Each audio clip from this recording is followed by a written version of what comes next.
They teased Malik every day as he walked into Roosevelt, high with his faded green jacket, the fabric thinning at the elbows and the color washed out from years of wear. The other kids wore the latest brands, bright hoodies, and expensive sneakers, while Malik held his head down and clutched his books, pretending not to hear the snickers. "Vintage army boy," one laughed. "Bet that jacket came from a garbage bin," another joked as they passed. Malik never responded. That jacket wasn't a fashion piece, it was the last thing his father had given him before deploying overseas and never returning. The small embroidered patch on the shoulder, a quiet emblem shaped like a shield with faded gold stitching, meant everything to him. One cold morning, as the students shuffled to assembly, a visiting guest stood on the stage, a tall, decorated military general, with sharp eyes and medals gleaming across his crisp uniform. Malik didn't pay much attention. Speakers came and went, but as he moved through the hallway afterward, the general's voice called out, "Young man, hold on."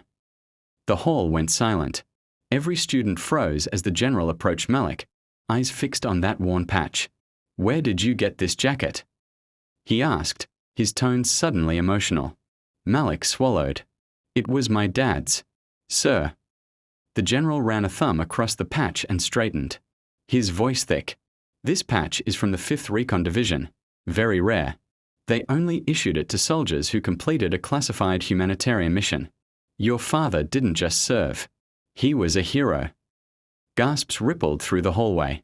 The same students who mocked him now stared, pale and wide-eyed. Malik blinked hard, his chest tight as the general turned to the crowd.